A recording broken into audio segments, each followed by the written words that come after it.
Hi, I'm George Crump, lead analyst with Storage Switzerland.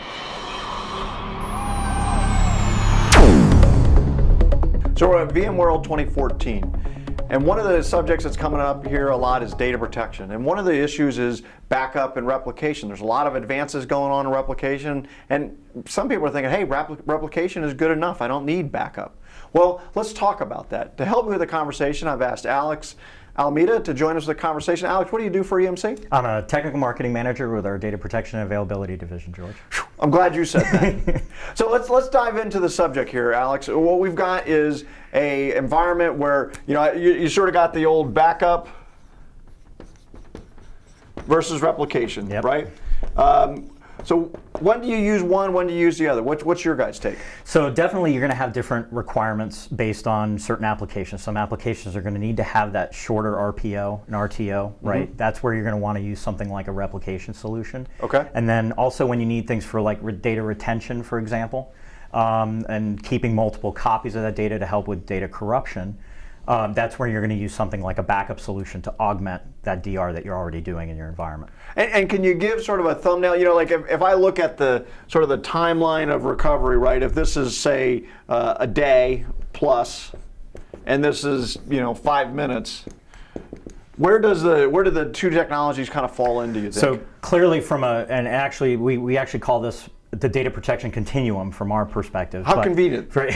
From this point of view, we take the replication is more along on the left side here on the 5 minute RPO, RTO.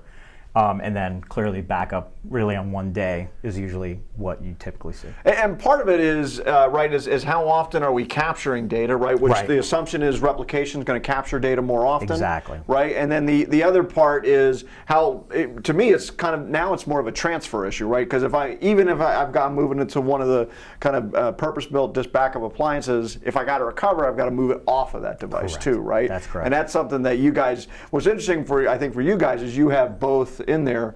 Not uncommon, I'm sure, to design both solutions into the environment, right? Right, that's correct. So specifically here, there's also a cost factor in here as well, right? Right. Sure. So from a locality point of view, clearly your copies and your DR copies you want to keep close to your production, right? And then obviously as you retain more copies, keep that data longer, you want to offset that to a less expensive storage. Right, so one of the things we could probably fill in here is, down here we've got more dollars, right? And then over here we've got probably more cents, right? Correct. And then, so what we're also talking about though is the ability to, I don't need 100 copies of my Oracle database down here, right? I really probably need just the most recent one, maybe one or two back, maybe like a virus or something like that might hit me, right? Right, that's correct. You're probably going to keep a rolling schedule of about maybe 5 or 6 copies, right?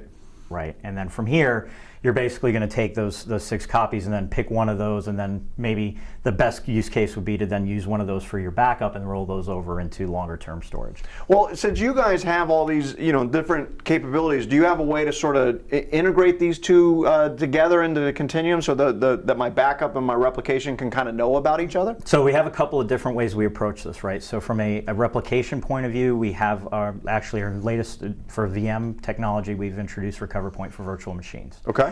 And on the backup side, we have integration with Avamar, right, on the VMware side to do backups of those virtual machines for longer term retention and for compliance needs where you need to keep multiple copies of those systems. Okay. So we have the Recover Point for VMs product, George, and specifically what we look at there on the replication side is doing the replication where it matters most for the vAdmin, and that's at the VM layer. Okay. Right? Yeah. So specifically, we have our ESX host, right, or ESX cluster, and then we have here some sort of storage there that's actually hosting our VMDKs, right? Okay.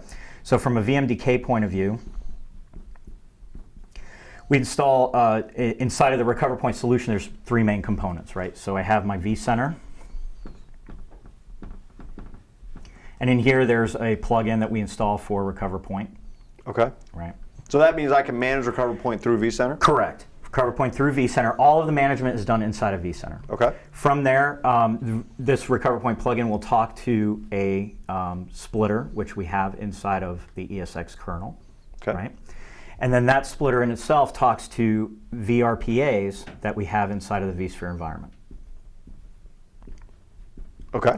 So from there, we have the VRPA that's actually managing all of the journaling. And again, this journaling is stored inside a VMFS data store. Okay. Right? So basically, it's almost like a change log? Correct. Okay. That's exactly what it is. So from here, I can take VMs and these VMDKs and put them into what we call consistency groups. Okay.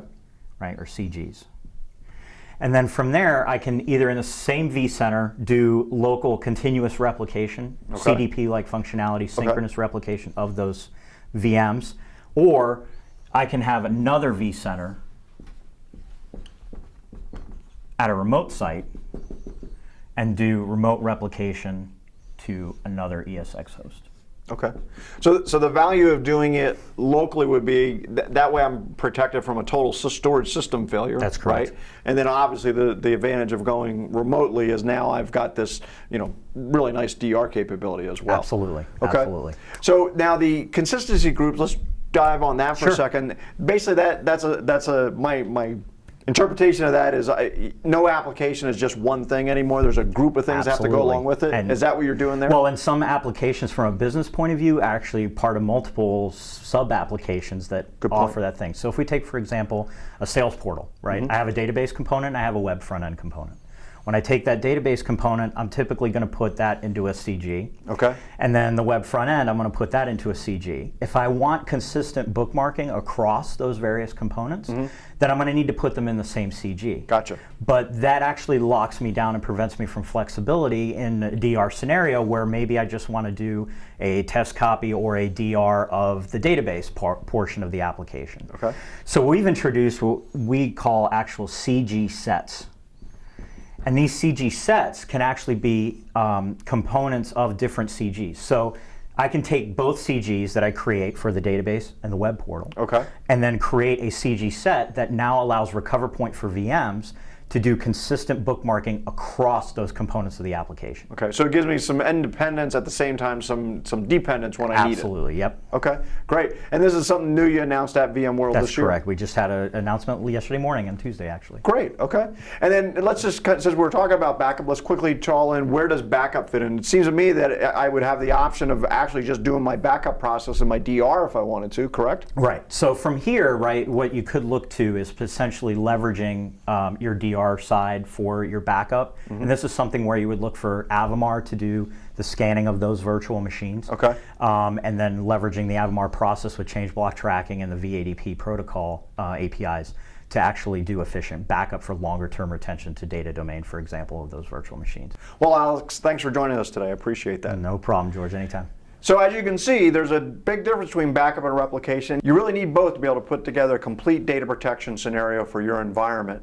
And really understanding the RPOs and RTOs of the different type of applications in your environment is really what's going to drive whether or not you use backup replication. We think most data centers are going to use both. What you have seen here is a way to really integrate it tightly into the VMware environment. Thanks for joining us today. I'm George Crump, lead analyst with Storage Switzerland.